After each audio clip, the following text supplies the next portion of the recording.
podcast is part of the Sports Social Podcast Network. Thanks for choosing this free Anfield Index podcast. If you'd prefer to listen to this or any of our other shows without adverts, then now's the time to check out Anfield Index Pro. With AI Pro, you can supercharge your entire listening experience. You'll not only get all of our podcasts without the ads, but you'll have them far faster with our Quick Publish feature available exclusively for subscribers.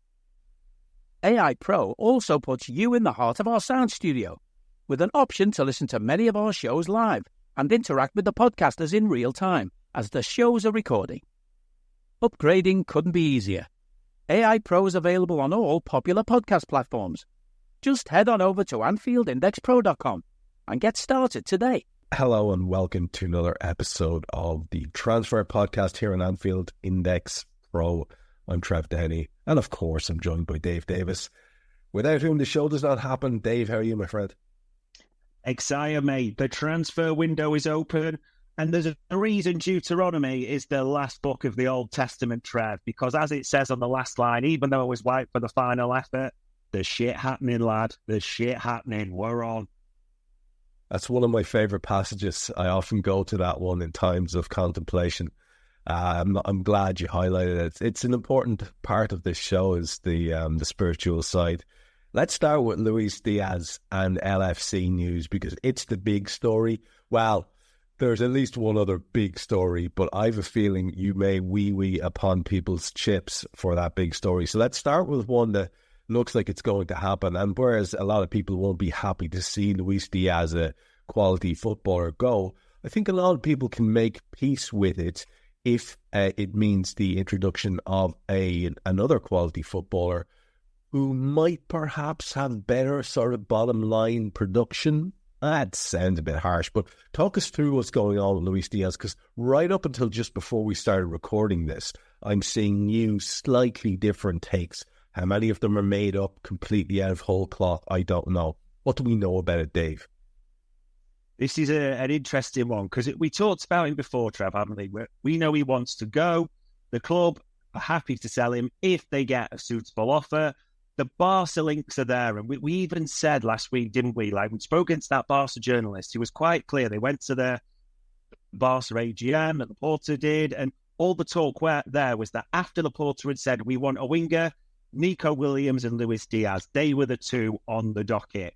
Even today, as you've seen, Trev, things like and again, it's the Spanish outlets, isn't it? Like Sport, the Catalonia del Sport, all mentioning that Luis Diaz is Deco's target, and they're looking around 70 million. If we can get 70 million, flipping out, we'll drive him there on a massive road trip. Do you know what I mean? Type of thing. So you can only hope it's true.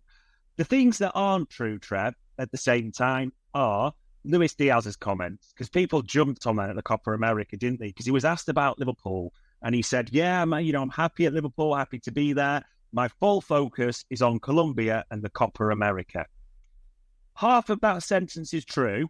Half of that sentence is bollocks. I'll let people decide which one's which. I think it's pretty straightforward in that regard. And interestingly enough, and I have no idea about it, but we love a good foreign journal link from the home country, don't we, Trev? There's now a Colombian journalist, and again, I have no idea how reliable he is, but Ramirez Gutierrez, I think it's pronounced, I'm probably butchering his name as well, who was tweeted by quite a few outlets saying today that Luis Diaz's camp, his entourage, will meet a Spanish club next week. Now, do you know why I really like this headline and this tweet from its native side, Trev? Is they said a Spanish club, and then had a picture of the Barca badge, and then had a picture of the Camp Nou on the photo as well. So I don't think it was too subtle what they were trying to imply, shall we say. But yeah, I think in simple terms, ignore the Luis Diaz quotes about wanting to stay at Liverpool. This doesn't mean it definitely happens, but club want it to happen, player want it to happen. Let's see what unravels. It's a bit like the opposite side of what we spoke about with our young Irish goalkeeper, rapidly aging Irish goalkeeper, in terms of what do people expect players to say? Unless they're incredibly disgruntled and have an axe to grind, Dave, they're not going to say, I want out, I can't bear the thoughts of no more Klopp hugs and having to deal with this Dutch lunatic. He's going to say what he said. So the player quotes are always, I think, of limited value. What's far more interesting to us is what people around the players are saying, as in what his dad's been saying ad infinitum. And also, more to the point, I think, the fact that these, Colombian patch journos are chiming in now. As you said, man, yeah, we do like these stories. We do like to get a little bit of the flavour from home. And they're going to be more in the loop now than ever with the tournament coming up and all the rest of it. There's going to be a little bit of a feeding frenzy, which, of course, will create its own bollocks talk too. But look, we're here for it, Dave. Whether it's actual news or whether it's rumour, we do both. We trade in both on this show. That's what it's all about. And one of the biggest rumours that we are trading in at the moment, my friend, is about a potential recruit, this super kid, centre-half, Lenny Yoro. Mr. Ornstein went and threw a little grenade. And then I've seen an awful lot of stuff since about this guy. And the story, I think we mentioned it last time out, and I think we were sort of both of the same opinion that, well, look, if Real Madrid get involved, it's a sort of a lose-lose for Liverpool, because you get involved in a race and you will eventually not win that race. That's not to be defeated. It's just quite likely. Has something changed? Why are all these stories recurring now? I would have thought they might have gotten sort of a little bit more settled and congealed into, well, Real are favourites. Well, what's happening here? People are looking, and this isn't a dig at people, but people are looking to cling to stuff, aren't they, Trev? I think it's well known that if Real Madrid can do a deal with Lille, the player goes. That's where the player wants to go. I think that's accepted across the board. What leaves the dangling carrot there over everyone is the whole thing that, as Ornstein, Joyce, and all those reports keep saying, Liverpool are ready to pounce if that deal doesn't get done. And it's never that straightforward, because people are also saying that, PSG are there and everything like that. I mean, the funny thing that I see a lot today, there was a few stories that Liverpool, Julian Ward and Michael Edwards enjoy a brilliant relationship with Jorge Mendes and his agency. True. PSG enjoy a brilliant relationship with Jorge Mendes and his agency. True. Real Madrid, and you see where this is going, don't you, Trev? People are looking to pounce on the littlest thing. The story that people took a bit of hope from, a bit of refreshment today was, and I love when these stories come around, sources around Lenny Yoro's camp indicate that Real Madrid haven't got a deal in place with Lille and are not currently leading the race. I love that expression during transfer window. Not currently leading the race, as though Michael Edwards is in a jockey outfit with a whip and a horse going, Misty Boy, coming up on the inside line, going to whole race. Like what people envisage when they hear that. It's just talk, and it's nice leaking from his agency just to encourage sort of Real Madrid to try and move along a little bit. Now, this isn't trying to be defeatist, and let's just be crystal clear on this, Trev. I don't mind us ending up with massive egg on our face. I don't mind Lenny Yoro ending up at Anfield, everyone going, you said he was never, would love it. Be more than delighted. However, as you said at the top, we deal in rumour, but we deal in truth and fact and what we hear. And everything we're getting says that Liverpool are in the mix, very much, but there's a real pessimism to this being done. And in fact, the big thing, speaking to a few journos this week, is they see this as just a unique stab in the dark. It doesn't fit the profile of a Pacho, an Incape, a Colwell, i.e. a centre-back that plays on the left side, left-footed. I know people are going to start shouting he plays on the left side. Quite often I get that. But someone who can cover both positions, he is not. That's important to say. And there's even another Italian defender linked in that profile as well. So he's outside that profile. It's just the fact they see him as such a unique opportunity. If there's any hope, they will get it done. But the hope is minimal, and my advice would be just reduce expectations down completely. That makes a lot of sense to me, because it would be, as you say, it would be almost negligent of the club not to be interested. Yeah. To if there is a situation where such a fantastic prospect comes available, of course, our club should be trying to elbow their way to the front of the queue. But listen, Lenny Yoro's 19? Is that what we said he is? 18, I say. Yeah, very young. 18, right? So very young, is being sought after by Real Madrid. So let's just put yourself in your 18, 19-year-old shoes, and you have an opportunity to play for the perpetual European champions alongside Kylian Mbappe and Jude Bellingham and Vinicius Jr. and being fed by the likes of Valverde and Camavinga. Come on, and little passes back to you, so you get time to have a look around and stride your stuff alongside an experienced guy who can see him through. You've got Dani Carvajal on one side of you. It's a no-brainer for this guy. I mean, everyone has to accept Real Madrid's primacy in terms of everyone wants to go there. We have to accept that. It's just the way it is. It does suck a little bit, but I find it kind of heartening that I'm even a little bit annoyed about it, because it means at least that we know we have been in the shake-up for a long time now, and there's a little bit of envy there, and it comes from a place of, we were there or thereabouts alongside this lot. They've beaten us in finals where we were better, and we've beaten them and so on. It is good, but if he can come in and do an apprenticeship alongside Antonio Rudiger in the biggest club in the world by a country mile, I think he's going to take that opportunity. But like you say, be daft for us not to watch what's happening there from the club perspective.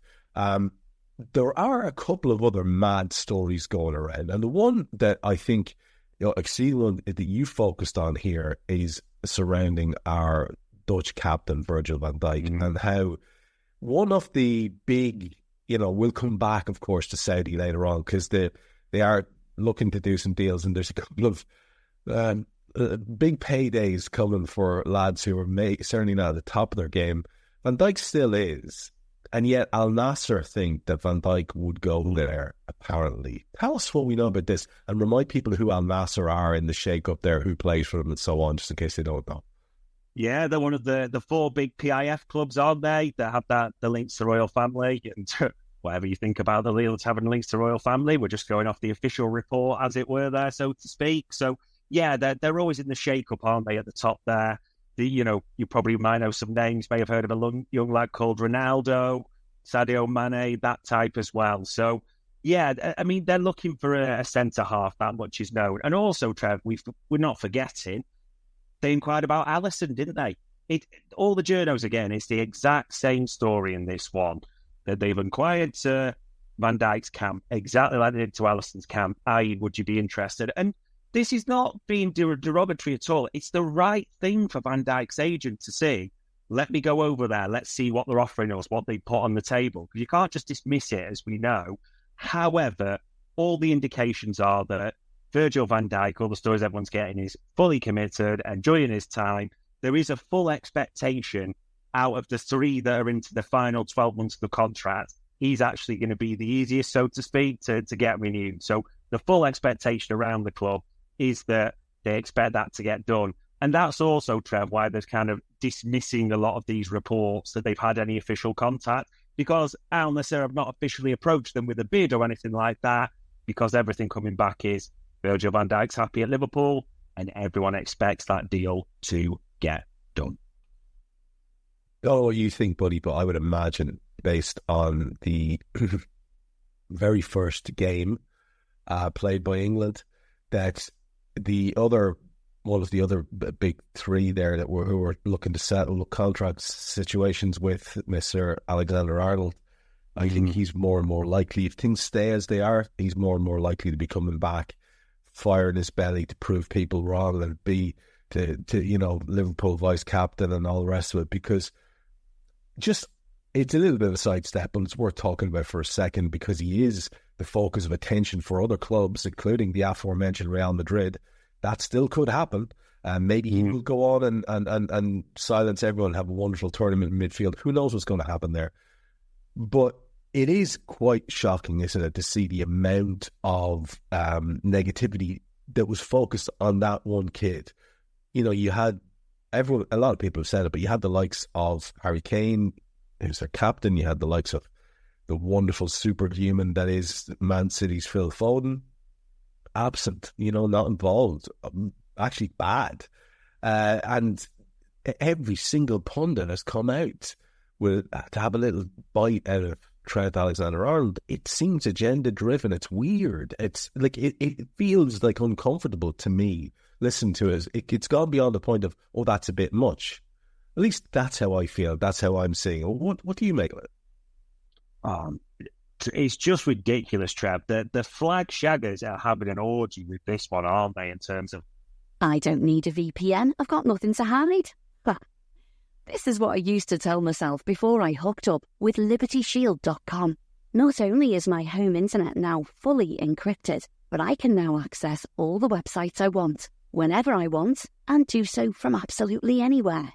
As a Liverpool fan, I love to know I can now watch every match, regardless of whether it's on UK TV or not.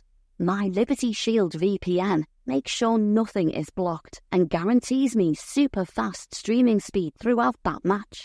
You can get connected right now with their software package, which includes a 48-hour no-obligation free trial and instant access to their apps for Apple, Android, Fire TV, PC, Mac and Android TV. Or go a step further like I have and get one of their pre-configured VPN routers. These small but powerful devices allow you to easily connect every device in your home to VPN, making it the perfect solution for smart TVs, Mac boxes and games consoles. Visit LibertyShield.com today and use coupon code AIVPN25 to get 25% off at checkout. How they're analysing it. It's utterly ridiculous. If the analysis had been balanced, I could understand it. If it had started with things along the lines of, listen, Trent's defending hasn't been brilliant this season, that's true. If he, you question his desire on occasions and certain things, he's been out of position, that would be true. We'd accept that. We couldn't really argue that on balance. It's the chatter from the likes of Neville and Keane. You'd think if this was a League Two player that's been promoted, like he can't defend or it's just beyond him almost, like this guy hasn't won everything in the game. And the eulogising of the likes of Kieran Trippier and Kyle Walker, who, by the way, make regular mistakes for their clubs. Kieran Trippier, especially, a week hasn't hardly gone by when he's not made a mistake for Newcastle. Kyle Walker even made a mistake in the Iceland game, for God's sake. It's making out that these boys are like sort of Cafu or whatever, reincarnated at fullback, and that's why he has to be moved into the centre. And to be honest, he wouldn't play. And have you heard the new narrative about it, Trev? Roy Keane and Neville with the we're in a bad place if we're having to play a right back in centre midfield. How about look at it objectively and say, we've got to get one of our few world-class players into the team, make a call on whether we should be right back, which, by the way, you should, or make a call as to whether you put him in centre midfield. But if you put him in centre midfield, you knowingly made that choice, Southgate, that he does not play there regularly, and it's a different style that England play compared to Liverpool, and there's different players and a different setup around him. So it's just utter nonsense. I mean, I did a bit of a thing on the Daily Red in the pod. I called it scapegoating, Trev. They're fattening Trent up, ready for when it goes wrong, aren't they? They're already lining up and sharpening the knives for when England fuck up, as they always do, who's on the block. And unfortunately, I just get the feeling Trent's being fattened up a bit. The only thing I hope comes from it is if it does happen, he retires from international football forever and we move on from there. But yeah, it's just a shitty England look as ever. They do love a scapegoat, you're so right. And it is shaping up that way. I don't think it's a coincidence that it's so vocal from so many right at the start. And of course, then the dopes in the press will continue the narrative. So yeah, there is a way in which it works well for Liverpool. It'll be very unfortunate for the player if he had to endure that, but there is a way that it works well for Liverpool and Trent ultimately as well. So, like you say, perhaps we'll keep our fingers crossed for that option if it does go badly for him in the tournament. The there are two things that I want to talk about. One is what you've got on your agenda here. Obviously, the next little story. This is not current Reds, but previous Reds, just still with a Liverpool connection to it. A little bit of moving around. Adam Lallana in a move that probably makes a lot of sense. And John Achterberg has pitched up very quickly after his departure from Liverpool. Yeah, it's an interesting couple of what. It's like the episode of Where Are They Now? So Adam Lallana goes the circle of life, doesn't he? And goes all the way back to Southampton, which great move for them. Great move for him, experience in the dressing room, all sorts of things like that. And John Achterberg, he leaves all of a sudden, doesn't he? And he's got to join Stevie. He's gone to Al Ettifaq in Saudi Arabia, so he's going to be their goalkeeping coach. And probably no one's heard this name, but his assistant will be a lad called Andy Furze. He used to be on the books at Liverpool as a youngster, went to Rangers, and he's going over there. I mean, for sort of asking around, the suggestions are, and I don't blame Achterberg, that he will be earning more than double what he's on, or was on, sorry, I should say, at Anfield. So do you blame him? Not at all, for being a goalkeeping coach and getting that type of money. So, yeah, a few moving on, but it's always better to see that rather than anyone struggling or pottering around, shall we say, as well. I'm delighted with John Achterberg. The guy got a world of completely unnecessary abuse. People were formulating theories that, he was the reason why we were having goalkeeping issues. And then all of a sudden, Alisson comes along and he's the reason why we've got the best goalkeeper in the world. The truth is always somewhere in between. I'm sure he's very, very good at what he does. He's very loyal to Liverpool, so it seemed like a top lad as well. So I'm delighted for him. And as you say, Adam Lallana, circle of life, I like that. Yeah, that's spot on. I think he could actually have a good time there. There is one other story I want to mention. I mentioned to you just before the mics went live, so I wouldn't be completely doorstepping you with this. But I've been listening a lot to young Hendrik talking about Riccardo Calafiori in very glowing terms. And he plays for Bologna, in case people don't know. And apparently earlier on today, there was a story by James Horncastle, who people will know as the flowing main sidekick to James Richardson over the years, talking about Italian football. And he's basically, the headline says, Liverpool have inquired about Bologna defender Riccardo Calafiori. And of course, Dave's straight in. Dave's delighted, and he was tweeting about it. And then Sam Maguire came along and poured all sorts of cold water all over it, saying that in the article, Liverpool aren't even mentioned.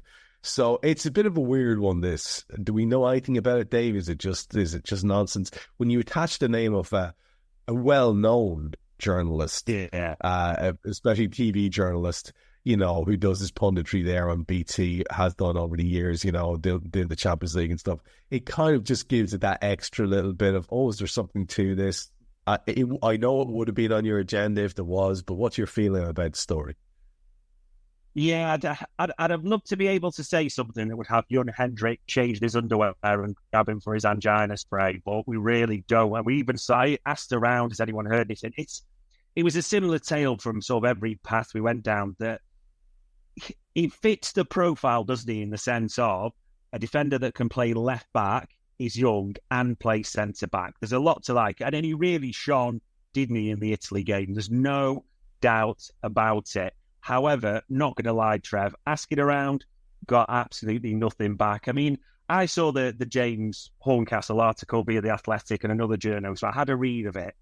I think the one thing to note in that, the Liverpool were mentioned, as you know, alongside like 3 or 4 of the clubs, wasn't it? It wasn't like Liverpool are all out and really in for him, as we've seen with other players linked in that regard. So I think that's one to keep in mind. And I wouldn't mind being wrong. There's a few question marks over his injury record. It isn't the best. I'm not going to pretend I know every sort of element to that inside out, but it is worth question marking a little bit there from what we're seeing. But yeah, sorry to disappoint, and it could well prove to be something later on, but zip on Calafiori, I'm afraid. You've touched on something there that's worth mentioning, because we kind of, earlier on, I was lamenting the fact that Real Madrid are the destination club. But Liverpool are also in that bracket of destination club now after the Klopp years. That's a fact. That's something that has happened to us as a club. And so, of course, people are going to use the name Liverpool, aren't they? They're going to throw it in there into a mix, whether it's entirely fucking fanciful or not. And we're just going to have to get used to that. We will be linked with every good player in the world. I mean, have people's memories gone shot so badly by the last few years that they can't remember us being linked with Kylian Mbappe, for Christ's sake? Yeah. You know, again and again and again, when it was never, ever going to happen. So the name is there and the name is used, and it can have all sorts of nefarious reasons behind it, but mostly it's just mischief trying to draw interest, and that's all there is to it. If we move away from Liverpool for now, and I think our last story might bring us back to Liverpool in terms of this is another player that we really like, but for now, let's just have a look around the Premier League. And we'd said last week and the week before that United would probably keep us interested. The Ten Hag situation, I was thinking, seemed almost untenable, the way it was clearly obvious that they were looking for an upgrade, and then seemed, flirting with Tuchel and all the rest of it, and then seemed to have just said, oh, look, we'll stick with you then, I suppose. He's not going to walk away from what I imagine is a wonderful contract that he has there at United, unless he has to. So he has been out saying things about Tommy Tuchel and about Ibiza and other things. And then, meanwhile, the business that United are going to do, despite Mr. Ineos, does seem to have certain limitations around it. Talk to us about the United circus as it stands currently. It's always just a madness down the East Lancs Road, isn't there? I mean, they actually kind of helped us kick the transfer window off in a couple of ways, because you're right, we had the whole season review, quote unquote, came to an end. And then, as we talked about last week, there were suggestions that Ratcliffe had met Tuchel, had looked at other alternatives, did a big corporate review style thing like they do in business. And the best news is, Trev, all that was confirmed by Erik ten Hag on Dutch television, wasn't it? As like a pundit during the England game who just has a side conversation and says, yes, I know they spoke to Tuchel. Yes, I know they did a season review, but then they came and said, having done the season review, I was the best person. And yes, I've got my demands. And yes, we're now discussing the extension. And everyone was thinking, no, why are you talking about this publicly? At which big club would this happen? I mean, if people are doubting that, Trev, turn it 360. If a Liverpool manager was having those types of conversations on national TV, we'd be thinking, what the fuck is going on? Like, who's not banning this or stopping this type of thing, like, to defend the reputation of the club? So this all playing out, you're thinking, and I know by nature the Dutch tend to be honest, forthright, and that is a quality, I wouldn't deny that. But you can imagine the PR team at the club were head in their hands like, what is going on type of thing. So that's the first part. The second part is the Jared Branthwaite stories, isn't it? That Everton wants 70, 80 million, depending on which part you believe. United come in and with including add-ons, 43 million. Now, there's a massive gap between 43 million and 70 million. It's interesting. I did a pod with a United fan today for EPL, and they were talking about it's a starting point, and I got that to an extent. Trev, that's a freaking big gap, 43 million to 70 or 80, isn't it? It's a huge gap. And I know people go, oh, they usually meet in the middle.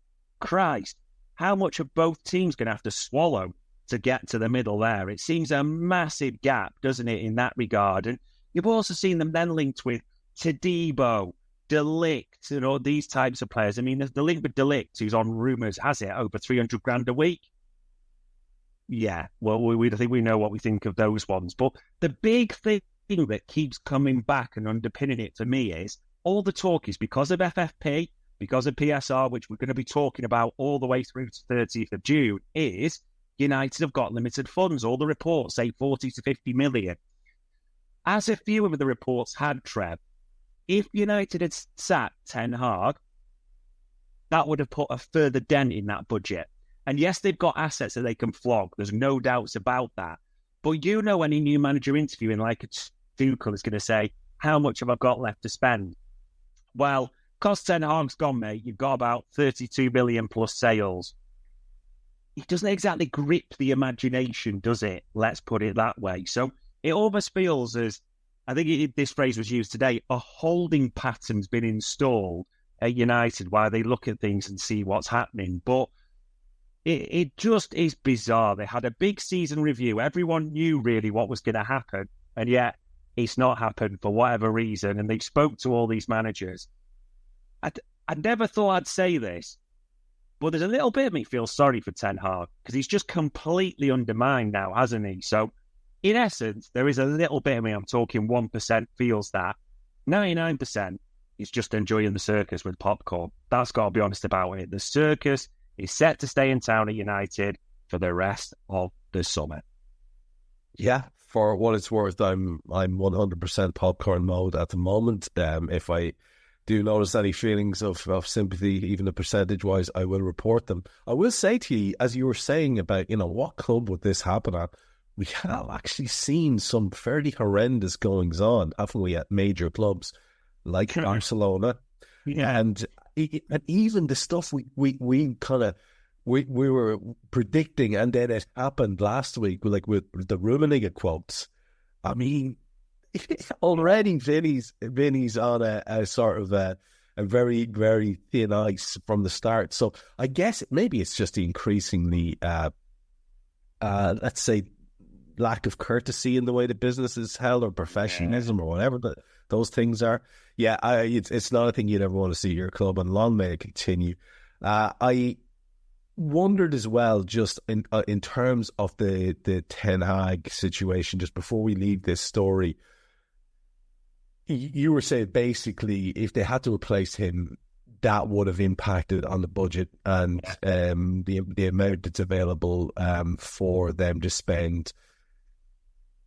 And a new manager would want a certain budget and so on and so forth. So it already, just to further underline what you said, it really does feel not so much even that he's been undermined, but he's almost like a lame duck, isn't he, Dave, going into the season?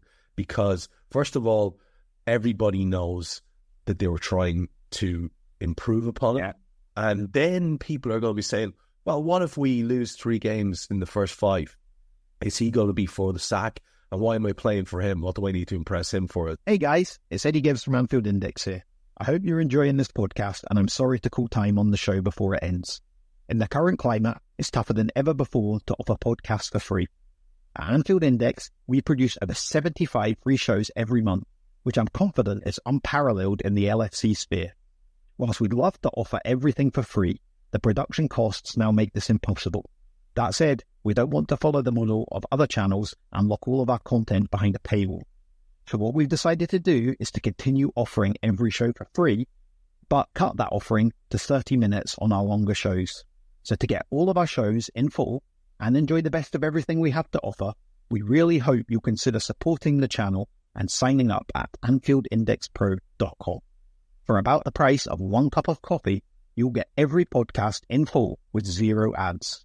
You'll also get access to our LFC VIP community, where you can enjoy live podcasts, engage with our podcasters, and chat with other Reds in real time. So that website again, AnfieldIndexPro.com. Join today. Sports Social Podcast Network.